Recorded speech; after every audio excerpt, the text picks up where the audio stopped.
imensamente o convite e, assim como a doutora Márcia, eu me sinto lisonjeado de poder estar aqui hoje.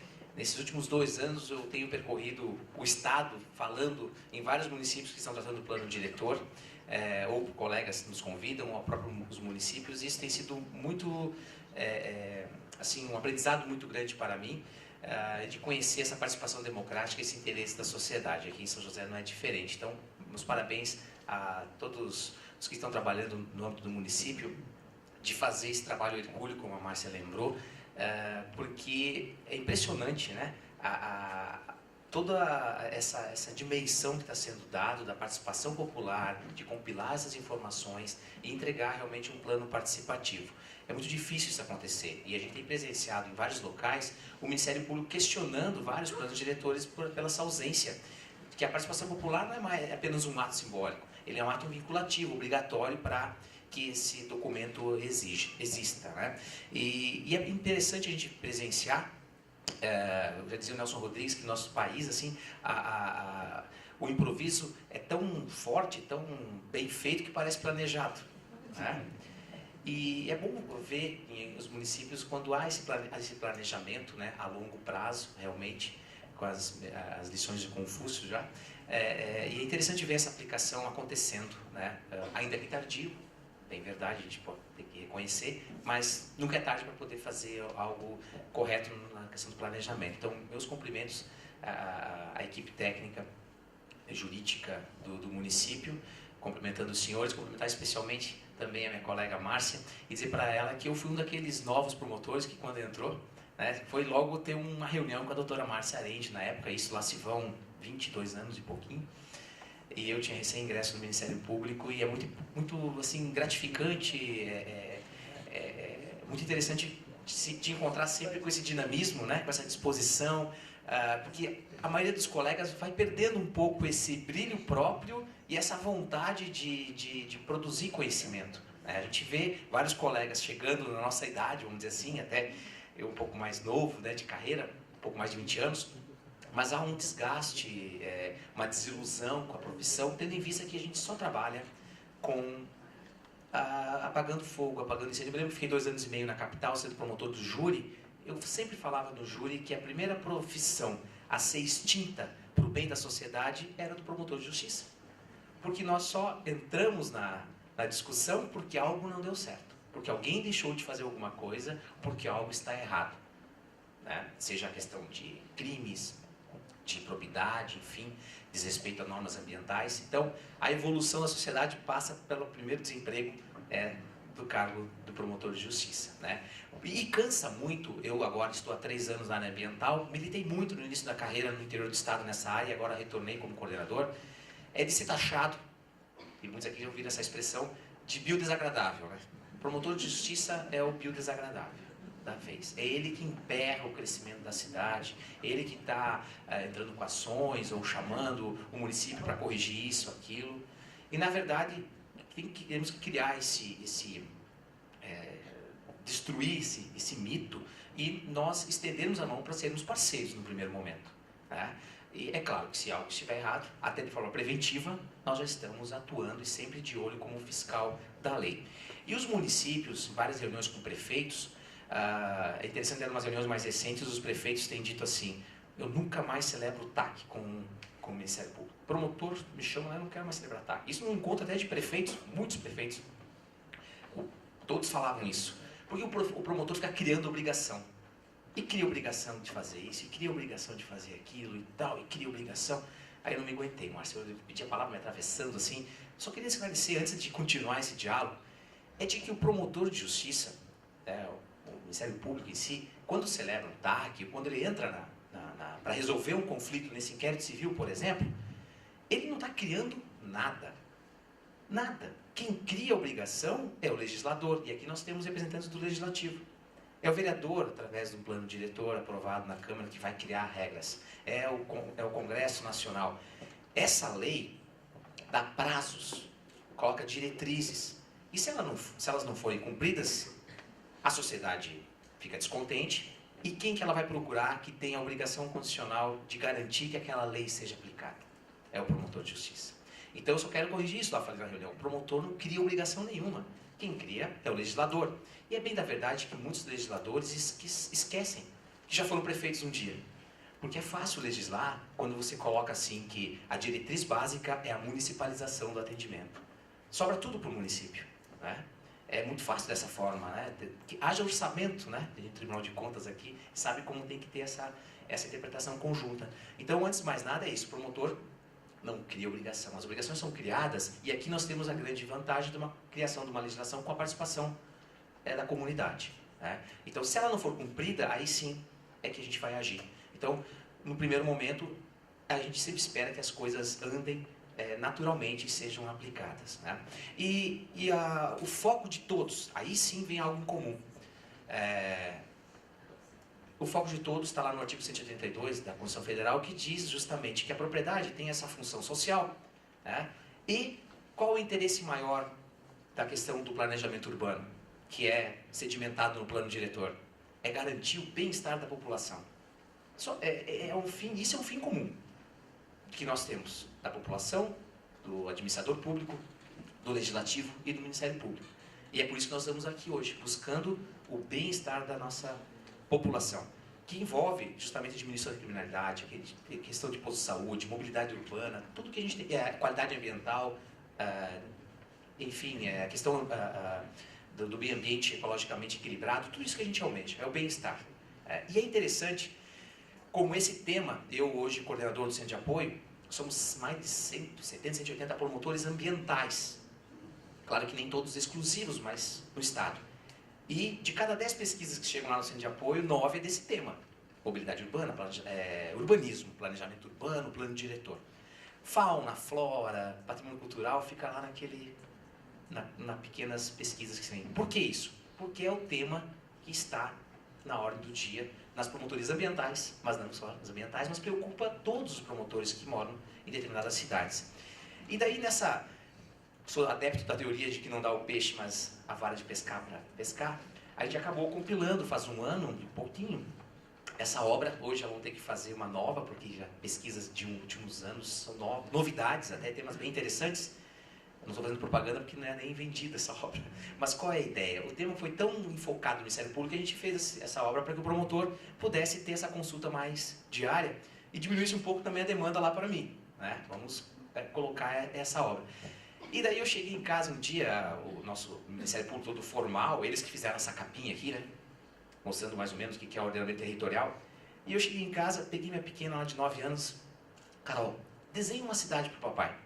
Faz um desenho aí, com cores, né, fortes, e desenha que você desenha lá no Ministério Público. Escuta, nem fala de quem fez, né? Será que não dava para colocar na contracapa esse desenho? Não, vai tirar toda a seriedade da obra. Por que seriedade da obra? Vai mostrar o que uma criança pensa, né? Enfim, conseguir convencer a nossa cônsul que era importante ter uma capa mais formal na frente e uma contracapa atrás. E ela não conhece todas aquelas leis que a Márcia botou aqui, né? Estatuto da cidade, plano de diretores dos municípios, código florestal, questão de índice, do zoneamento, que tem que ter área verde, que tem que ter área institucional, que tem que ter APP, que tem que ter imóveis tombados, que tem que ter isso e aquilo. E ela desenhou certinho uma cidade com um curso d'água, com a preservação permanente, com uma praça, um campo de futebol, uma igreja, ruas largas, avenidas sinalizadas, sinaleira, uma área verde preservada. Ou seja, está dentro de nós, da nossa criança, o que a gente sabe que precisa para o nosso bem-estar. Como viver bem. A gente quer se deslocar rápido para algum local com segurança. A gente quer ter uma praça para passear. A gente quer ter uma área verde, preservando o curso d'água de forma que com a chuva não haja uma inundação, além daquela natural ali, daquele curso d'água. Aí eu fiz a pergunta depois, quando eu usei essa conversa assim, a primeira vez, eu me questionei justamente o que nos leva a derrubar essa criança que existe dentro de nós, que sabe qual é a cidade perfeita e faz com que nós hoje moramos em ambientes totalmente, ou muitas vezes, insalubre, seja do ponto de vista de poluição atmosférica, riscos de desabamento, de assaltos, de crimes, né, que acontecem, de acidentes de trânsito, enfim, a gente acaba prejudicando aquilo que a gente sabe como deveria ser. Eu penso que só tem dois motivos que interesses escusos, né? Porque senão era mais fácil de acontecer algo que a gente imagina que seja possível. Cada cidadão aqui das suas comunidades sabe o que é ideal. É claro que vem aquela questão, mas agora é tarde. Nunca é tarde. Dá para corrigir. Embora cada vez mais nós estamos trabalhando com regularização. E sempre que a gente usa a palavra na época, a gente trabalhou muito na época de execução penal, que vem a ressocialização, reintegração. Como se nunca foi sociável, aquela história toda. Como regularizar algo que nunca foi não era regular já antes. Dá. Mas sempre que a gente fala em regularização, é que a gente vai deixar um passivo. Vai deixar algo que não vai ficar como deveria ser. E isso uma hora é cobrado. A natureza cobra. O nosso estresse diário vai cobrar até a nossa saúde física e mental. Então, gosto de fazer esse apontamento justamente para mostrar que, às vezes, dentro de nós a gente sabe como que deve ser feito e a gente não pode que outros elementos externos, gostei daquela expressão, como é que é a ganância? É a lógica racional da ganância, mas a ganância tinha outra, que é realmente o que move muitas vezes algumas questões e faz com que seja deturpado aquele interesse social maior. E aqui, também fruto de...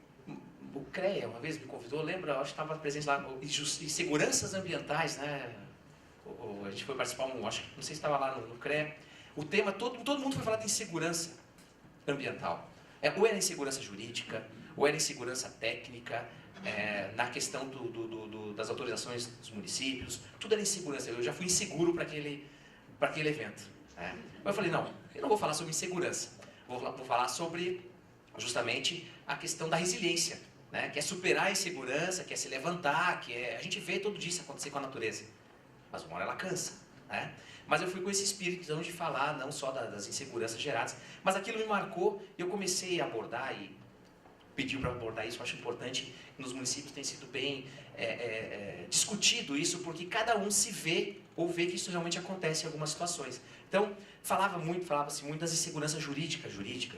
E daí nós estamos incluídos como os biodesagradáveis, que geram posicionamentos diferentes. Aqui a PP é 30, aqui é 15. Por que isso?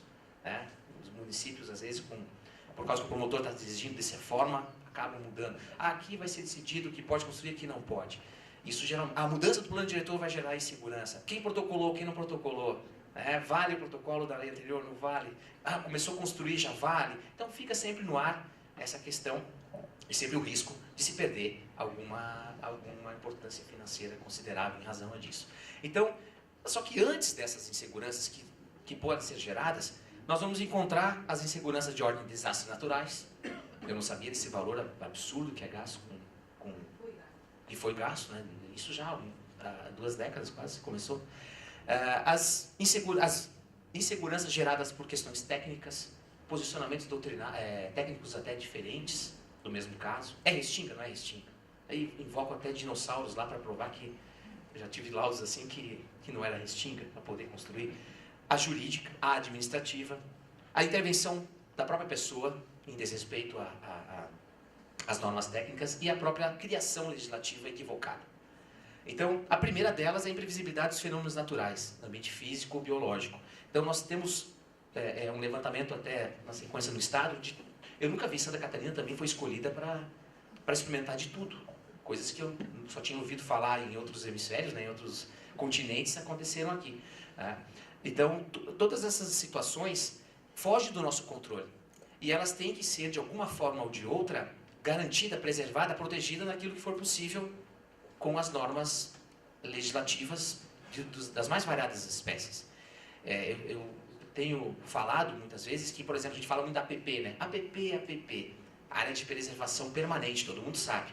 E muitos ficam revoltados de não poderem usar a sua APP, que na verdade não é sua, pela função social, ela tem um contexto coletivo, mas ela está inserida na minha propriedade. Emenda-se com a do vizinho e assim sucessivamente, formando um corredor ecológico. E ela tem uma razão de ser, a questão justamente de conter erosão, de absorção da água da chuva, enfim, todo mundo conhece, né? Até da questão da beleza, né? Nas margens, vamos se tratar só da APP da mata ciliar, que eu estou me referindo mais aqui. Não vou nem falar da aclividade superior a 45 graus e as outras que existem. Mas a gente fala muito da APP, Área de Preservação Permanente.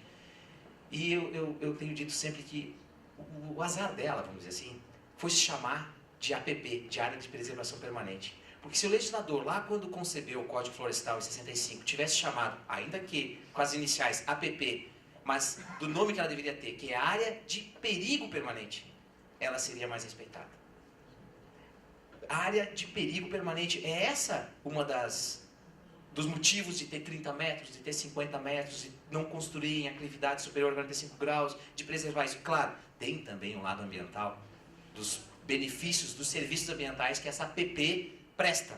Mas mais do que isso, é o risco que traz a todo cidadão que construir a sua residência, a sua obra, a sua empresa em área de preservação permanente, que na verdade são áreas de perigo permanente. E o pessoal não entende isso, infelizmente. Teima em construir. Claro, nós enfrentamos um problema muito sério de falta de moradia, né? E daí você vê essas invasões que acontecem em APP.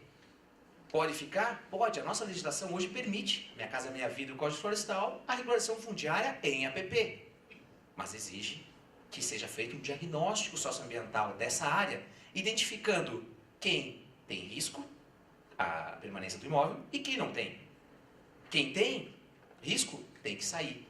Há um despejo forçado e o município vai arcar pela sua omissão na fiscalização, pelo seu desdém fiscalizatório, vai gastar dinheiro com programas de regulação fundiária e de assentamentos dessa população. E quem pode ficar, porque não tem risco de desastres naturais, de deslizamento, vai permanecer. Mas daí o que o município tem que fazer? Subsidiariamente, ele vai ter que ir lá e dar toda a estrutura necessária de abastecimento, saneamento, energia, luz. Então ele paga pela sua omissão. E isso ocorre em todo o Brasil. Como conter? Fiscalizando.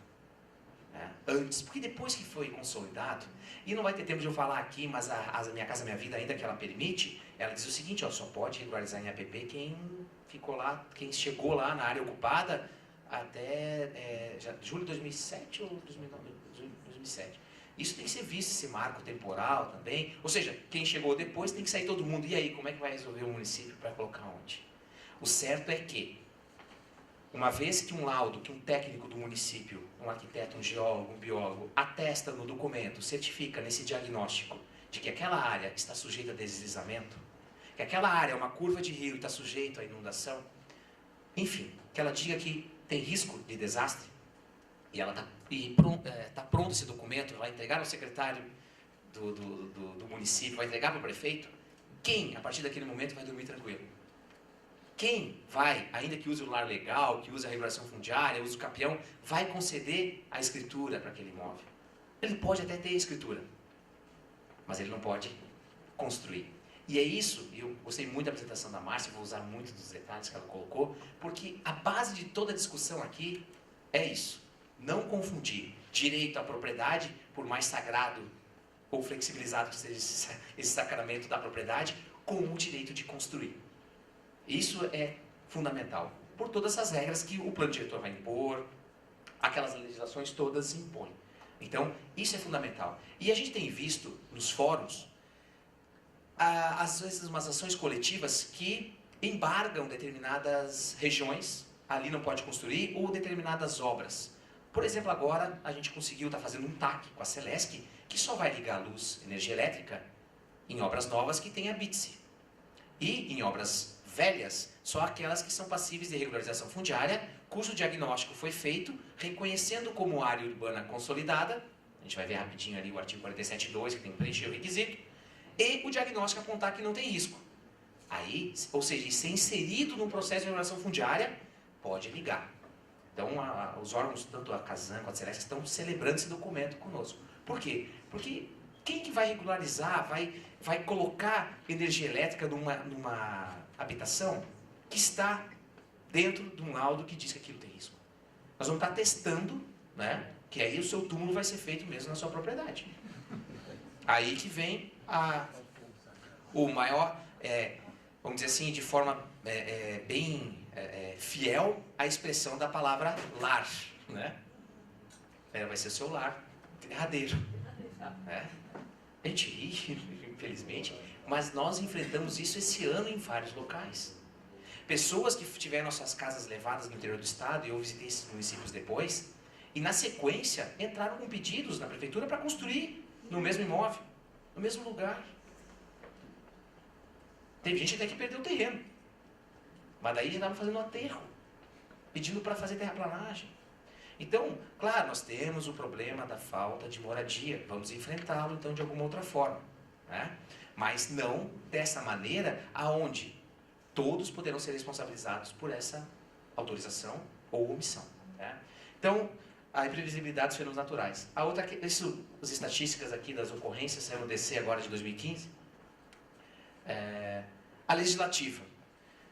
O legalismo messiânico, né? Hoje eu usei essa expressão numa pesquisa, onde o município aprovou uma lei, tem um plano diretor bonitinho com as regras estipuladas, e uma lei pontual para um loteamento. Totalmente dizendo assim, aqui só precisa isso. Poxa, isso é uma lei casuística, um legalismo messiânico que está fazendo um favor, o legislativo fez, sancionado pelo prefeito. Não pode. Como é que pode ter uma lei pontual para determinado empreendimento e em detrimento de uma regra geral que o plano diretor traça? Não pode. Depois teve outras até para condomínios fechados também. Não dá. Se a regra geral é de uma forma, não pode ter leis pontuais para atender determinadas demandas. Isso sim é que gera injustiça, insegurança, né? E não, aí quando a gente vai agir, aí todo mundo reclama. E o interessante, o mais frustrante na nossa atuação, e eu trabalhei muito na área do consumidor, é que os consumidores só batiam na minha porta quando dava problema no empreendimento. Mas enquanto ele conseguiu comprar tudo frio, estava tudo legal. Agora, a partir do momento que eles não entregaram a escritura, não entregou, falei, mas para isso aqui tem um loteamento todo clandestino, irregular. Pois é, porque daí foge dos impostos, daquela história, pagou mais barato. É complicado você ter esse tipo de... Daí, agora que deu problema, daí você vem nos socorrer, mas até então também estava incorrendo em crime. Porque quem oferta é quem compra, e para mim está tudo no mesmo balaio. Então, tudo bem, nunca é tarde para se regenerar. Vamos ajeitar essa situação, vamos trabalhar. Mas há uma falta de sensibilidade, justamente, de a lei de Gerson, né? Infelizmente, no Brasil, quando a gente fala assim, pô, que legal, não é que está cumprindo a legalidade da lei, é que está ganhando vantagem, está tirando proveito. Ó, que legal, pô, aquilo lá, né? Pô, legal que eu fiz. Então, a gente tem que mudar um pouco esse conceito, e eu enfrentei muito isso, enfrento na área do consumidor, na área do meio ambiente, né? Então, a ausência de técnica legislativa, eu mesmo, quando eu vou ler os planos diretores de alguns municípios, lá em Chapecó, agora eu tive que participar, dá uma preguiça, dá um cansaço. É mais ou menos assim, quando a gente vai comprar uma passagem aérea ou, sei lá, algum contrato, daí aparece na tela, não tem que... Você leu e assume todo, como é que é? Leu e concorda com todos os termos do contrato. Alguém leu? Não, só bota sim. Dá vontade de fazer isso no plano diretor também. O plano diretor tem uma técnica que é parecida com o contrato de adesão. A gente não lê o contrato de adesão que a gente faz do seguro do carro, né?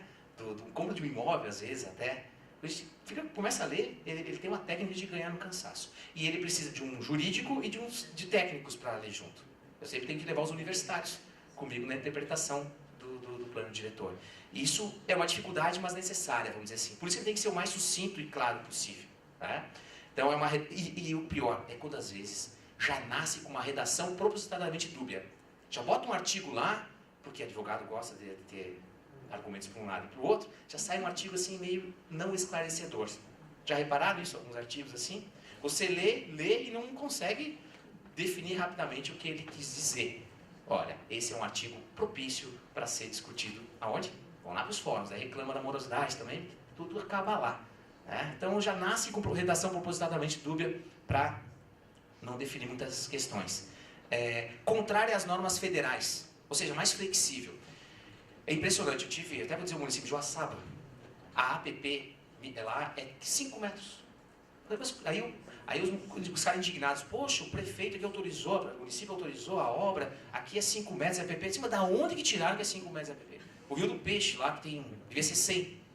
Não, aqui tudo é 5 metros. A lei municipal é 5 metros.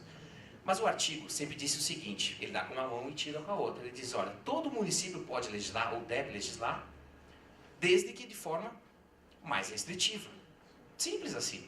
E esse papo aí dos 30 metros para curso d'água até 10, para 50 metros, para 100 metros, isso aí começou, acho, sabe aquele papinho de... Tava lá no barzinho, bota 30. Vota 50. Foi mais ou menos assim, sem um critério técnico na época. Deve ter sido assim. Mas o que ele fez? Sabiamente, fizeram o seguinte, olha, nós fizemos o mínimo. É isso aqui. O Brasil é gigantesco.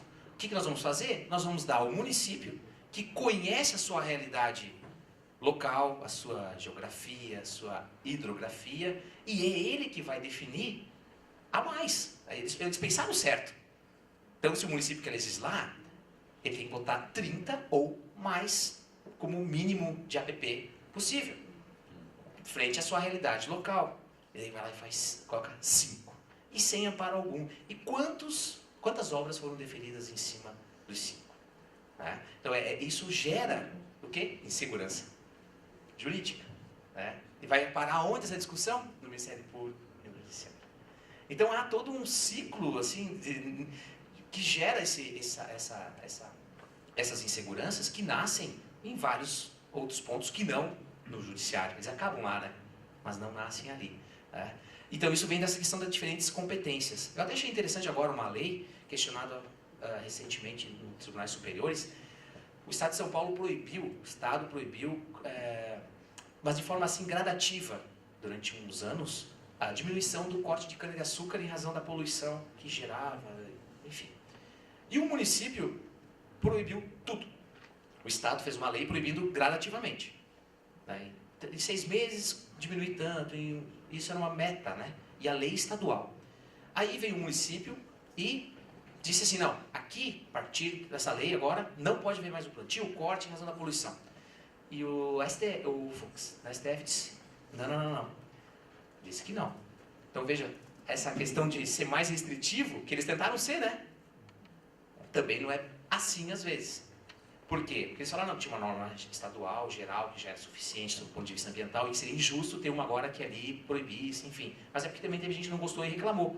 Então vejo que às vezes ela também, essa questão da mais restritiva, ela é discutível, mas não em APP. Em APP, no mínimo, ele vai ter que botar a metragem do Código Federal. E o nosso Código Estadual, ambiental, também criou algumas heresias ali. A questão das áreas rurais, por exemplo, das APPs rurais. A jurídica, nós temos problemas, claro, como eu falei, decisões contraditórias às vezes. Nós temos o problema de ações coletivas, mas que aconteceram agora, proibindo, como eu estava comentando, embargando determinadas obras, ou proibindo a ligação de luz de uma região inteira, de vários imóveis. Aí o que o cidadão, né?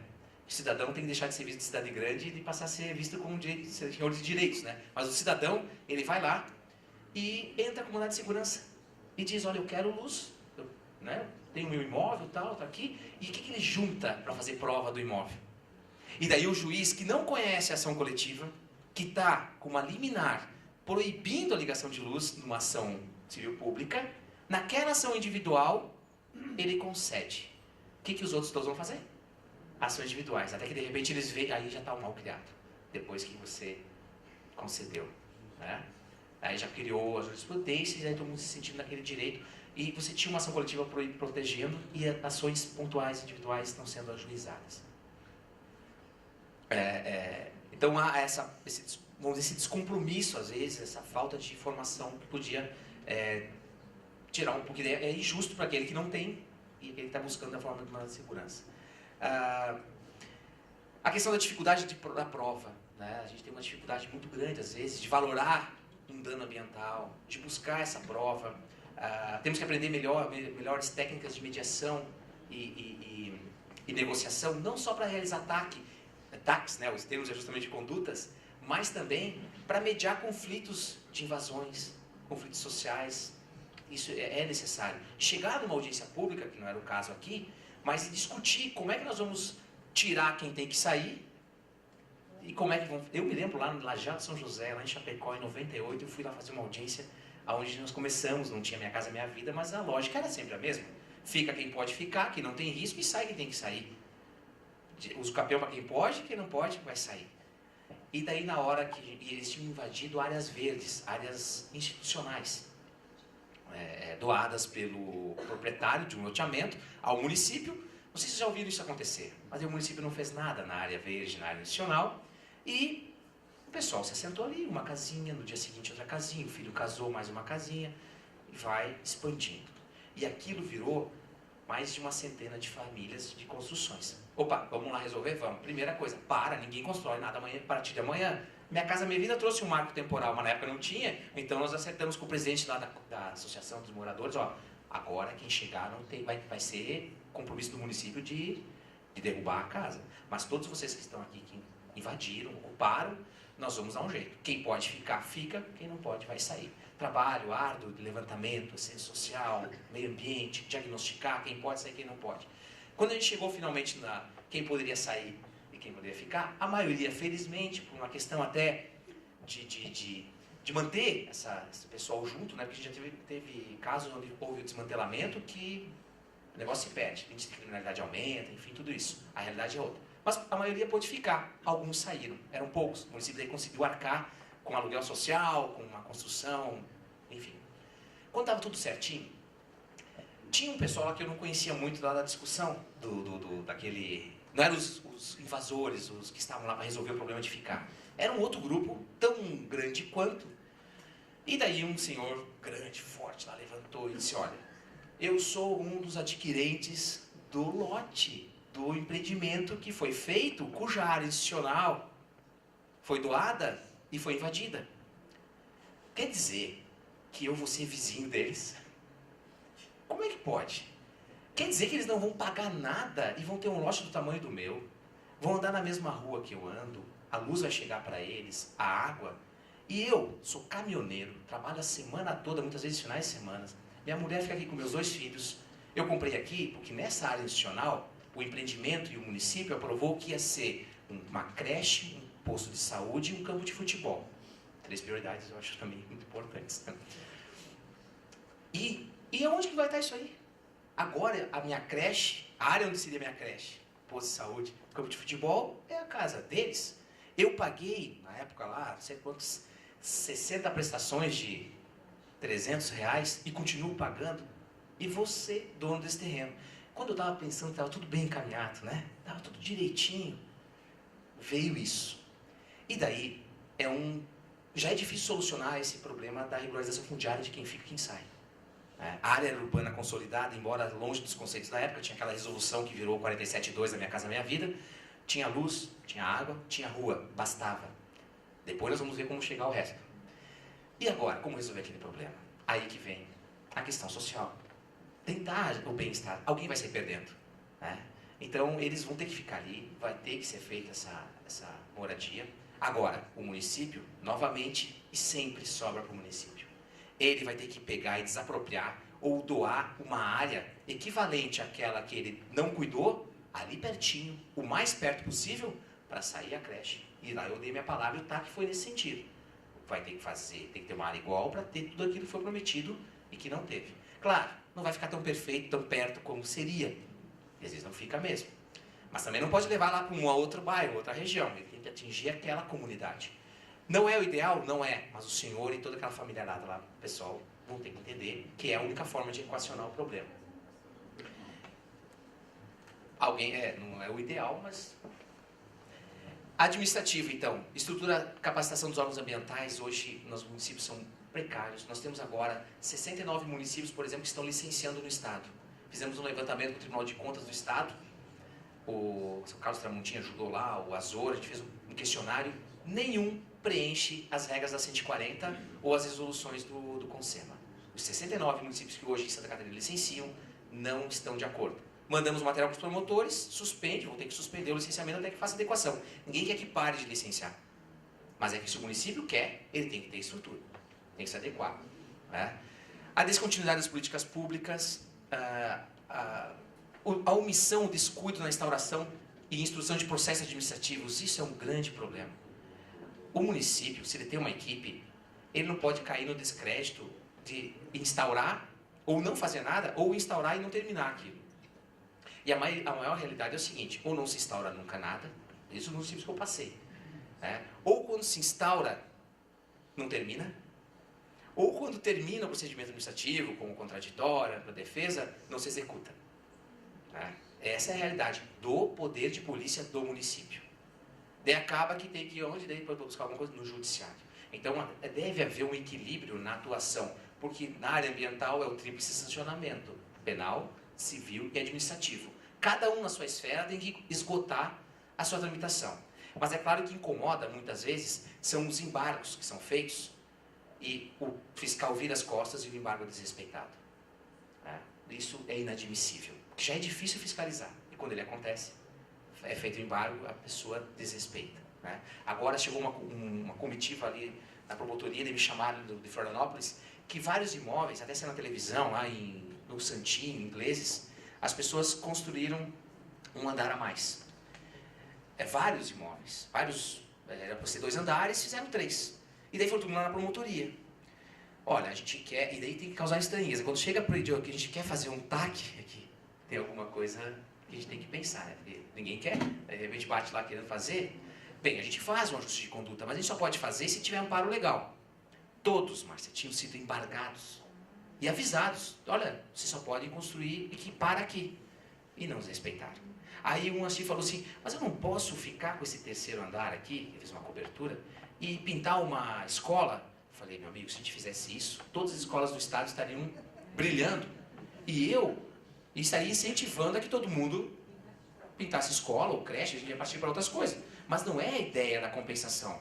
A valoração do dano ambiental urbanístico é muito difícil. Então a gente tem que evitar que aconteça. Se aconteceu, existem casos e casos. Nesse era mais afrontoso, porque muitas vezes é um erro de proibição, a pessoa ignora mesmo as normas, foi clandestino e não irregular, que esse caso ele sabia que não podia, e foi embargado e continuou, então ele afrontou todo mundo. E agora ele quer pintar uma escola para ficar com um andar. Infelizmente, eu digo isso, o transtorno é muito grande, vai ter que entrar com uma ação demolitória desse andar todo. Não tem outra saída. E não é agradável fazer isso. É complicado. Agora nós tivemos um caso também de 2 construções do prédio ali da Corubi, 2 blocos. Bloco A e B. O B em APP, embargado. Construiu. E geralmente é o que mais anda, é o mais rápido. Ficou pronto.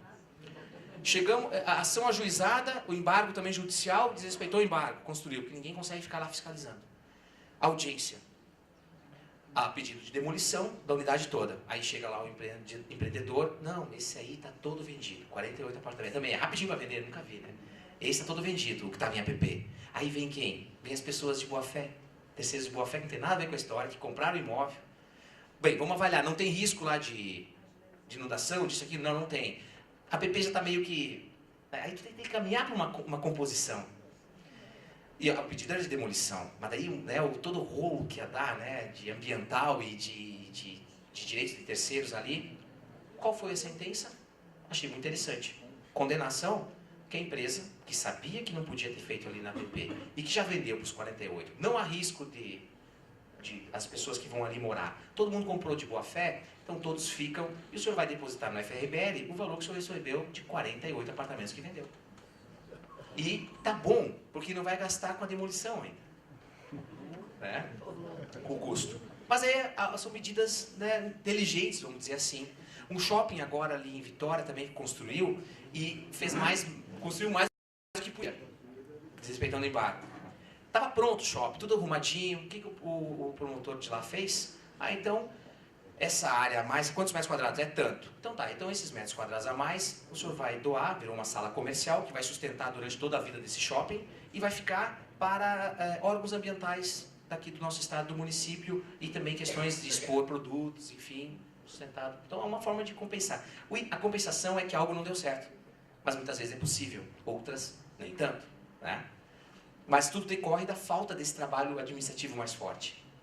Os laudos, pesquisas, estudos diagnósticos, né? Nós temos que ter hoje equipamentos adequados, nós temos problemas de peritos não habilitados, temos uma briga muito grande com a Polícia Ambiental, que ela tem que ter os técnicos habilitados, né? Com os conselhos, enfim, colhidos. Os custos, excesso de laudos baseados nos sentidos. Eu tenho falado muito que hoje nós vivemos no mundo, muitas vezes, na perícia, no diagnóstico dos sentidos. A pessoa chega lá perto de uma construção, não, esse barulho não perturba, né? Fica ali ouvindo. Aí ele vai lá ver a cor da água, não está... O odor, não está poluído, né? Olha assim, tem construções, é a área urbana consolidada.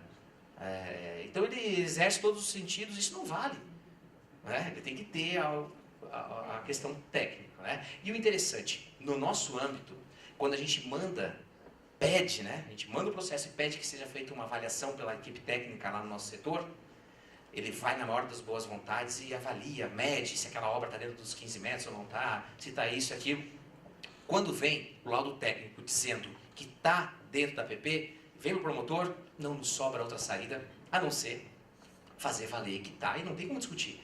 Nós temos a independência funcional, é um princípio nosso que a nossa consciência dentro da lei, a gente faz o que quer, é o nosso poder de agenda. E esse laudo quebra. Eu digo, não existe nada mais forte, nem o Procurador-Geral de Justiça tem esse poder que um laudo técnico tem. E isso, esse respeito que o promotor dá ao técnico, o João Carlos do Dia em São Bento pediu que tinha um posto de lavação que supostamente estaria dentro dos 15 metros de área urbana consolidada. Os técnicos foram lá e, na maior boa vontade, mediram e ele estava a 10. Olharam para um lado, olharam para o outro, tinha mais 5 postos de lavação. O inquérito civil era de um só. E mediram todos. Chegou para o cara e disse, meu Deus do céu, eu tinha um problema para resolver, agora tenho 5. E os 5 errados. E ele não teve como fugir. Não tem como questionar. E onde que a gente tem que chegar? Esse laudo tem que ser respeitado de quebrar até mesmo a discricionariedade do administrador público. Que a oportunidade de conveniência é dele. Mas tu não pode ir contra um laudo técnico. Agora nós tivemos os casos, não vou dizer o município, que é muito perto daqui, os vereadores em alto e bom som, né, aprovando a rua. A rua não pode ser aprovada. Daqui a arquiteta do município diz que não pode ser rua porque a aclividade não permite, a largura não é a mínima e tal. Mas vamos aprovar, porque senão, né, não vou me eleger, não sei o quê, e aprovavam. Isso é improbidade administrativa. O laudo técnico diz que não podia ser a rua, eles aprovam, é um mínimo, é uma coisa básica isso, né? Porque a responsabilização que a gente trabalha é todo mundo é responsabilizado. Quem se beneficia quando os outros fazem, quem fez, quem não faz quando deveria fazer, a omissão, quem deixa de fazer, quem não se importa que os outros façam e devia exercer, quem financia para que façam. Essa é a responsabilização que a gente trabalha, né? Ou seja, está caminhando para o ponto de que até o coitado do boy que levou de uma sala para outra para pegar o carimbo, ele vai estar responsável por ter contribuído para alguma autorização irregular. Então aqui uma conceituação necessária, uma distinção necessária, e a primeira delas é justamente essa: área ocupada, de área construída, é importante, e direito de construir diferente de direito de propriedade. Quando eu mencionei que aquela pessoa entrava com mandado de segurança, qual o documento que ele apresentava lá? Às vezes o único, o IPTU, o carnê do IPTU. E a pessoa se agarra ao carnê do IPTU como se aquilo fosse tudo. Na verdade, aquilo é só a prova de que ele tem que pagar um imposto pela propriedade que ele tem. Mas aquilo não dá direito algum de ele usufruir, construir, fazer o que ele bem entender com aquela propriedade. E aí vem um dilema da administração pública municipal, é que ela é setorizada e várias pessoas passam. E infelizmente eles começam pelo IPTU, porque vem recurso, e distribuem IPTU para todo mundo. Aí depois passa a outra equipe fazendo o controle da ligação da rede pública coletora, se está ligando ou não. A vigilância sanitária ou técnicos terceirizados passam lá contratando. Agora até veio o negócio do pessoal passar da Zika. Aí depois passa mais um outro setor, até outro dia, não me lembro agora qual apareceu. 4 setores passaram na residência. Mas por que isso? Vamos fazer um planejamento? Ou, se eles tiverem que escolher de passar só vai o do IPTU. Isso que é o problema. E daí aquilo a pessoa fica já revoltada, tem que pagar. Por isso que agora teve prestação de pagamento por serviços ambientais, tem que haver um incentivo fiscal, um incentivo tributário à pessoa que não vai poder usar a sua propriedade, é porque ela tem um retorno coletivo, uma função social. O recolhimento do imposto deveria ser compatível, proporcional à função social que ela exerce, até para incentivar que seja preservado. Eu só quero dar uma ênfase aqui ao artigo 47.2, que fala justamente da área urbana consolidada. A gente tem batido muito nessa tecla, incentivados os municípios a um enunciado, passei ele correndo ele, mas há um enunciado que dá diretriz para os promotores de exigir que o município faça esse diagnóstico. É ele que vai permitir a flexibilização de uma PP de 30 para 15 metros, por exemplo, desde que não haja risco de desastres ambientais. E a lei foi muito boazinha, porque ela diz o seguinte: para regularizar uma área, ela tem que ser área urbana consolidada. para ser área urbana consolidada, ela tem que ter malha viária e ela só quis 2 desses 5 aqui. Tendo 2 desses itens abaixo, basta. Só que o técnico, o município que vai atestar isso, ele tem que dizer que realmente tem abastecimento público de água potável, fornecimento de energia elétrica adequada e segura, não as gambiarras que a gente vê por aí, né? Esgotamento tem que funcionar. Isso basta para reconhecer a área urbana consolidada e partir para um processo de regularização fundiária. E é aí que vem o interessante. Não nos basta a regularização escriturária. Não nos basta dar o domínio. Tem que ser a regularização fundiária. Que ela é o quê? É justamente a obrigatoriedade de implantar tudo o que falta. Dentro de um cronograma que o próprio município vai definir naquele perímetro, naquela área demarcada, na demarcação urbanística que for escolhida. Né? Preferencialmente a regularização fundiária, ela vai ser, no primeiro momento, interesse social, mas nada impede que seja interesse específico, que é qualquer outra situação que nós temos aqui, nosso estado, de áreas balneárias, áreas industriais, também poderão ser incluídas. Né? Então, isso é muito importante. E o que aconteceu? Vou passar aqui. O nosso Código Ambiental confere ao município essa obrigatoriedade de promover esse diagnóstico e essa regularização urbana e ambiental, porque às vezes ele conceitua diferente, né? Que deve ser feito. E claro, muitos não gostaram, mas o Código permitiu que se faça a regularização dessas áreas, ainda que elas estejam inseridas em área de preservação permanente, área de perigo permanente. E se elas estão em área de perigo permanente, tem que ser identificadas as áreas de risco. Não importa de que natureza elas sejam. E onde é que estão esses requisitos? Estão na própria lei, né? Então, muitos aqui conhecem a questão do artigo 51 e 54 da Minha Casa Minha Vida e no Código Florestal. Os requisitos direitinho ali que o órgão público tem que obedecer. E eu estou tendo o privilégio de, nessas visitas no Estado, passar em alguns municípios, Márcia, e depois eles me convidarem para lá apresentar o diagnóstico realizado. Não de todo o município, Jaraguá está tentando isso, né, todo município, mas a maioria faz de alguns pontos prioritários. Centros da cidade, algumas áreas mais densamente ocupadas, né, e muitos, até falei separado com a Bianca para ver se aqui ia acontecer isso, não, muitos já têm incorporado na sua revisão do plano diretor ou no seu plano diretor, quais são essas áreas urbanas consolidadas. Se conseguir ter essa estrutura. Se não, o plano diretor sai e depois legislações posteriores vão tratando dessa consolidação. Né? Isso é feito gradativamente. E, inclusive, daí depois já com um programa complementar de regularização fundiária dessas áreas. Eu tenho falado para os colegas que toda promotoria tem uma pilhazinha lá de inquérito civil que é de área invadida. Então, essas áreas... o município pode ter uma participação com o promotor para solucionar primeiro esses casos, porque se está lá, é porque são problemáticos, né? Necessitam de uma intervenção logo. Então, eles já podem ser trabalhados para a consolidação deles, se for o caso, ou não. Porque também tu pode fazer lá um levantamento para ver se a área urbana é consolidada e não for. Não fechou as características, então ele não vai receber as benesses. Mas o interessante é que também muitos municípios que fizeram, daí veio um pouquinho da ganância. Não vou falar quais são os municípios que aconteceu isso, mas o prefeito cresceu o olho lá e disse, não, vou fazer logo esse levantamento das áreas urbanas consolidadas, porque daí eu legitimo meus 15 metros que a lei permite que seja a flexibilização lá dos 30 para 15 metros de APP. Ou seja, aquela APP que podia ser de 100, de 200, de 50, a lei diz que pode ser no mínimo de 15. Ela só vai ser maior se o risco assim exigir. Aí o que ele fez? Correndo, para ser 15, veio o técnico e disse, não, todo município aqui, nesse entorno do que seria do perímetro demarcado, tem risco de inundação ou deslizamento, e precisa ser de 75 metros. Aí, como é que pode? Fiz algo para vir de 30 para 15, agora o técnico disse que tudo tem que ser, e vai ter que ser. O plano diretor ou a lei posterior vai ter que incorporar, e qualquer pedido lá para construção vai ter que ser negado dentro dessa faixa, porque tem um laudo técnico dizendo isso. Tem e realmente isso pode acontecer. Mas é bom que aconteça, porque é a realidade física, geológica daquele município.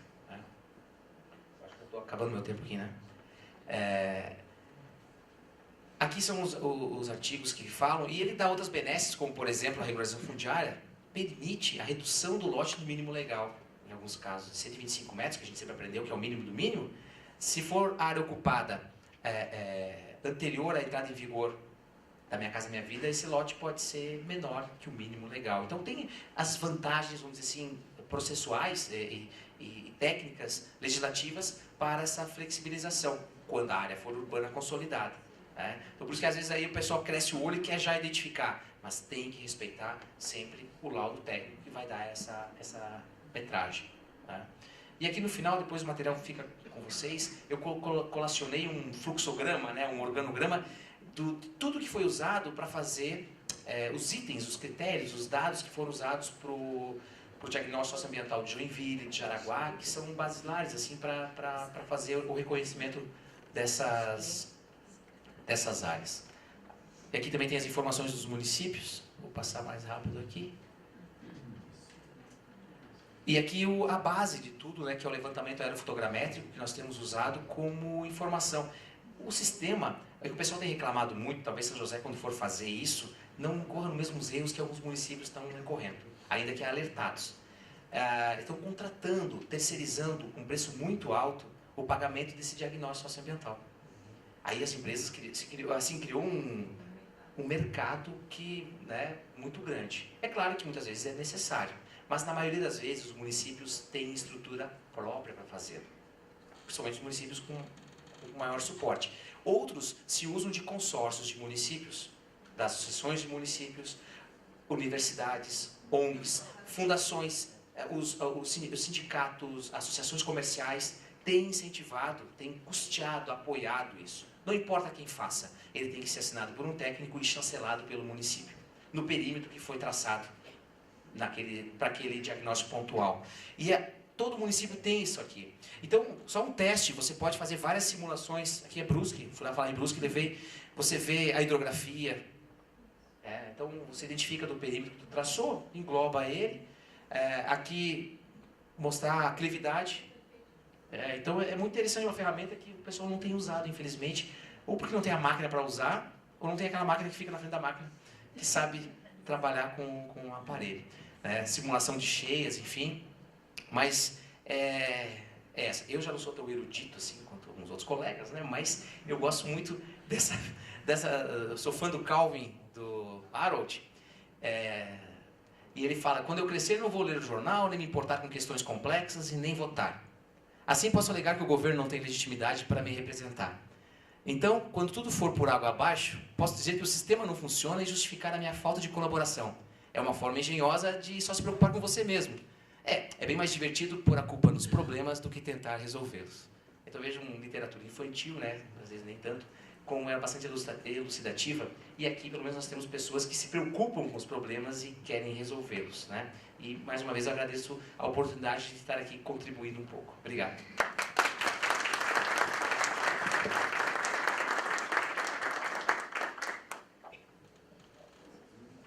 Muito obrigada, então, pela apresentação, promotor Paulo Locatelli. Foi muito interessante. Eu vou chamar agora o nosso coordenador técnico, Edson Catoni, para fazer uma breve fala. Enquanto eu vou organizando aqui, gostaria de registrar a presença de mais duas autoridades, a senhora Giana de Souza, presidenta do Conselho de Cultura do município, e o auditor Gerson dos Santos, representando o TCE, Tribunal de Contas do Estado de Santa Catarina. Muito obrigada pela presença de todos.